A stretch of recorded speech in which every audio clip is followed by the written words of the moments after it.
Howdy and welcome to Daily Miles.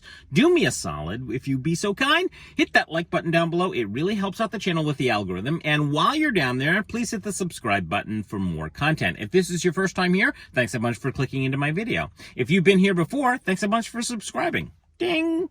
On today's agenda, shooting chapter 4, sections 4 and 5. I was going to say 4, 5, and 6. That's not going to happen. Mostly because when I woke up this morning, I realized that sections 4, I keep wanting to say chapter 4 over and over and over again. That's because when I woke up this morning, last night, let's rewind the dip a little bit. Last night, I slept on that road where all those cars are last night, with the intent of coming over here and shooting first thing in the morning inside the forest. So when I woke up this morning, I realized that when I went to go load the scripts from a couple of days ago, that section 4 was not what it needed to be. I almost stepped out of the van. I had everything ready to go. And I realized that this is a piece of crap because there were monster continuity errors. And then I read through section 5, which is where I made the transition to the old idea, and went, okay, that's not working.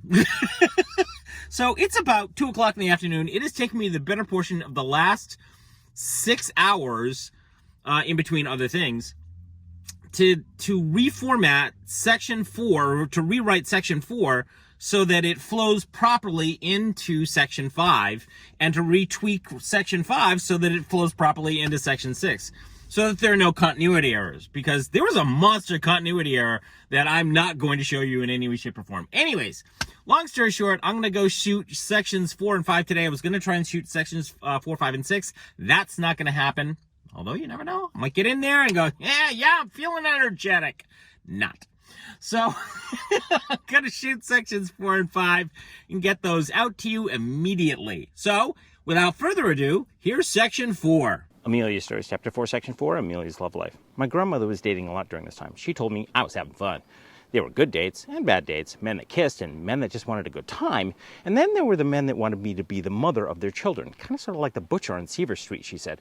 I said, what was that about? She said, I don't know. We went out a few times and all I remember him saying was, you are a good mother. Nice man, no fire, she said. My mother was doing a little while to help with meal prep. Unfortunately, my grandmother's energy was waning, so I took over cooking duties until my mother arrived. At this point, she was talking freely about my grandfather. She said, we did become good friends, and I let him babysit because basically my sister couldn't anymore because of her new job. So if his plan was to get to babysit my kids, he succeeded, because that's all he was going to get. Just then, the downstairs front door opened, and my mother came bounding through. Ma! Where are you at? A Tasmanian devil, a whirling dervish of energy just entered. Mitzi, Joni, my mother, had arrived. And now, here's section 5. Amelia Stories, Chapter 4, Section 5, Amelia's Love Life. My mother took over cooking duties from my grandmother, who had gone back to bed to rest. In between stirring, pouring, and simmering, she let this drop. Your grandfather almost didn't get to marry your grandmother, you know, she said. What? I asked for clarity. Yeah, your grandmother had met some salesman at one of her jobs, I think. Mom had put down her spoon, and I was hanging on her every word. Mr. Moose, that was it. That was his name, she said out of nowhere. He liked to be called Moosey. I hated him immediately, but your grandmother was all googly-eyed over him, she said. What'd you hate him for? Well, she began, he was kind of creepy with me, she said, and then went on. Usually by the third or fourth date, most men were gone. But Mr. Moose had survived unscathed with no end in sight. They were all hot and heavy for weeks on end, if not a month or two, and which made me believe that your grandfather was out. She continued. At the time I was 12, going on 21, and I was getting a lot of attention, if you know what I mean. And Mr. Moose seemed to be paying a lot of attention to me when your grandmother wasn't looking, which made me feel very uncomfortable, she said. I knew exactly what she was talking about. What did Grandma do about it? Her response? All I know is that I told her about it, and then Mr. Moose didn't come around anymore.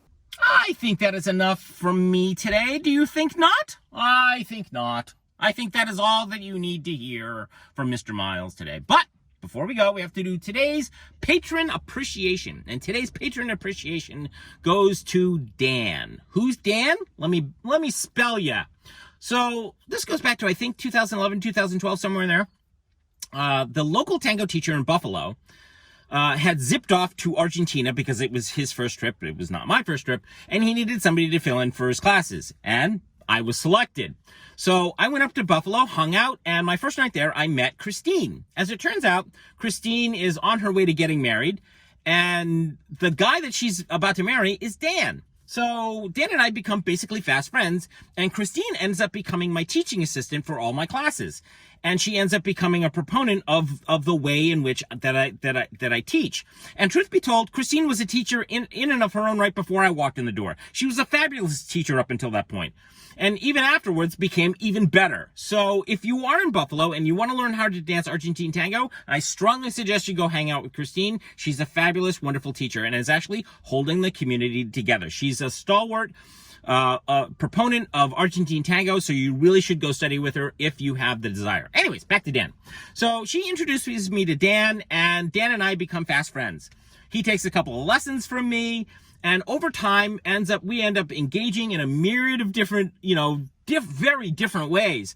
And one of the ways that we actually ended up engaging was through a friend of Christine's who actually became a friend of mine, a teaching friend. I'm not going to mention names, but he has this desire for boiled peanuts. And I think I actually mentioned this very early on in the channel when I was passing through the South and I saw signs for boiled peanuts.